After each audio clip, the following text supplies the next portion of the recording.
दोस्तों, उड़ीसा में पहली बार बीजेपी ने सरकार बनाया है। वहां पे एक आदिवासी नेता जिनका नाम है मोहन चरण मांझी। आखिर कौन है ये मोहन चरण मांझी? चलिए उनके बारे में डिटेल जानते हैं।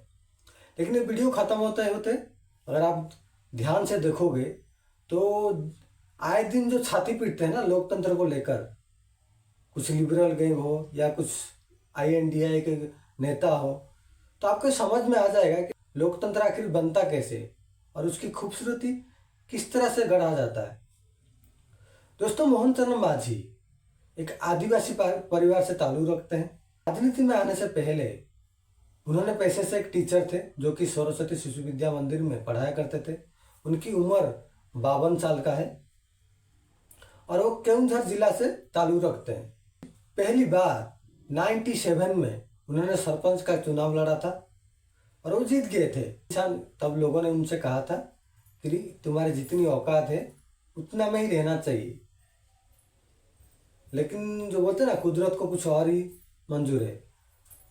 सरपंच के बाद 2000 में खत्म हुआ था। फिर 2000 के बाद उन्होंने विधायक के रूप में चुनाव लड़ा था।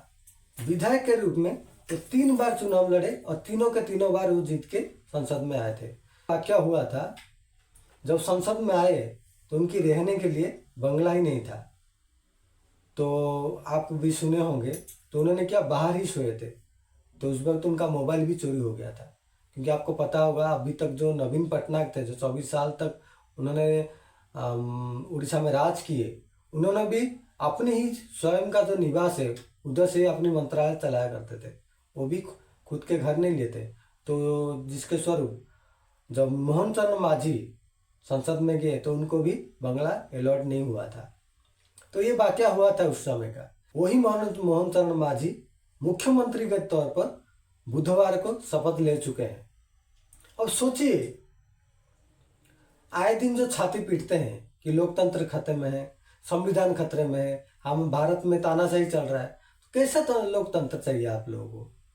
जिस लोकतंत्र में एक ऐसा पार्टी जो एक चाय वाले को प्रधानमंत्री बना देता है, जिस लोकतंत्र में ऐसा पार्टी जो एक संत को संसद में लेके आ जाता है, जिस लोकतंत्र में ऐसा एक पार्टी जो कि एक चौकीदार के बेटे को मुख्यमंत्री बना देते हैं।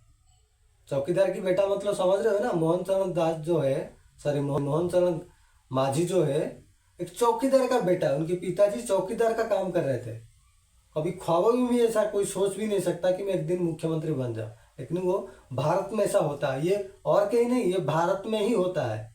दूसरे जगह पे तो आप बोल ही नहीं सकते कि लोकतंत्र खतरे में है। लेकिन कुछ गधों को कैसे समझाया जाए? आए दिन जो रट रहे कि भारत का लोकतंत्र खतरे में है, भारत का संविधान खतरे में है। भारत जो लोकतंत्र है, लोकतंत्र को इसकी खूबसूरती है कि जमीन से जुड़ा हुआ आदमी भी आके संसद में पहुंच जाए। तो बीजेपी ऐसा पार्टी है, कार्यकर्ता की मेहनत को पहचानता है और उसको कभी मुख्यमंत्री के तौर पर तो कभी प्रधानमंत्री के तौर पर खड़ा कर देता है। तो दोस्तों, इसमें आपका क्या राय है? कमेंट सेक्शन में जरूर लिखिएगा और मिलते हैं नेक्स्ट एक नए वीडियो के साथ। तब तक के लिए नमस्कार।